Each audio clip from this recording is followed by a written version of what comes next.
I'd just like to sort of kick off the conversation with a few things that interest me out of this data.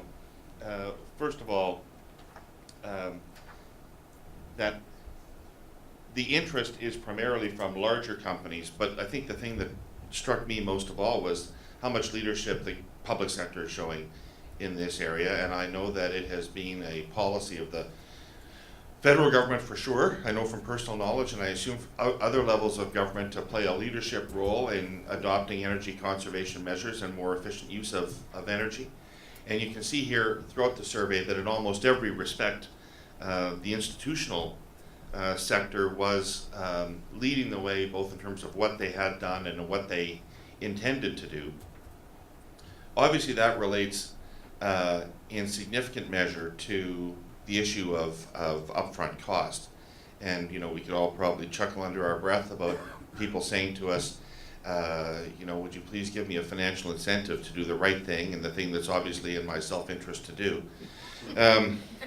But nonetheless, I think we have to take two things about this survey very, very seriously. One of which is that the primary driver for business action in this area is going to be cost reduction and going to be business efficiencies, not improving the planet or not combating climate change.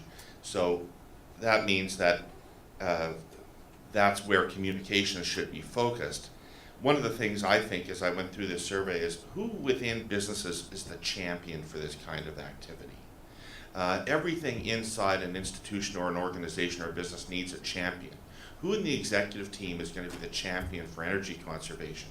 And I think one of the things that is clearly a conclusion is that it shouldn't be the person in charge of CSR. It should be the CFO. It should be the person in charge of meeting budgets and driving down costs in the business. And the last thing that this all led me to was that this is probably a very, very good window for getting aggressive about communicating the return on investment of this kind of energy conservation matters. We all know that the business sector, out of prudence, is sitting on vast amounts of capital that they are not investing. What Mark Carney called dead money in the Canadian economy, sitting around looking for what is the right place to put this money in the post-2008 world where everybody's uncertain about what the right investments are and everybody wants to keep cash on hand. Well, I think this is a perfect moment to be making the return on investment case about energy conservation matters, because that's obviously a very productive place where some of that unused capital could be put. But I think we need to find the right champions and use the right messaging to get to those people. Public sector leadership can only go so far on this because they're less credible on what's in the interest of business. We probably need a business-led communications campaign about the importance of to business leaders and to business competitiveness about doing this. And the last thing that I would say is something that we concluded from last year's survey of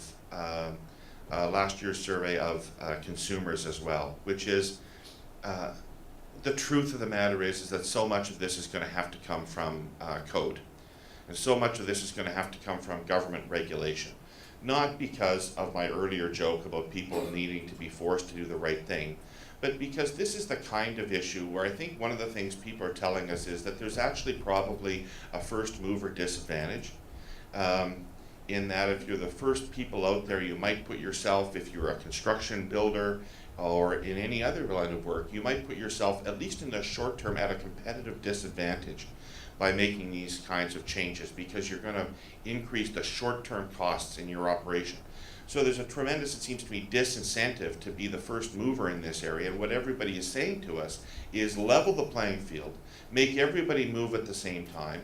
This is affordable, we can all do it, just make sure we all do it at the same time and under the same rules and guidelines. So my conclusion from this is that this is very positive, that business leaders see the importance of this to their economic bottom lines, don't necessarily understand what incentive programs are out there to handle upfront cost, probably don't understand the return on investment as effectively as they need to, but they are primed and ready to make these moves. They're looking for government to put in place a regulatory framework that allows them to do that without competitive cost. And they're looking for probably some ideas about how they can most effectively do this to make a positive difference to their company's bottom line. But I think on balance, we see here very strong preconditions for making a lot of progress in the business community about energy conservation.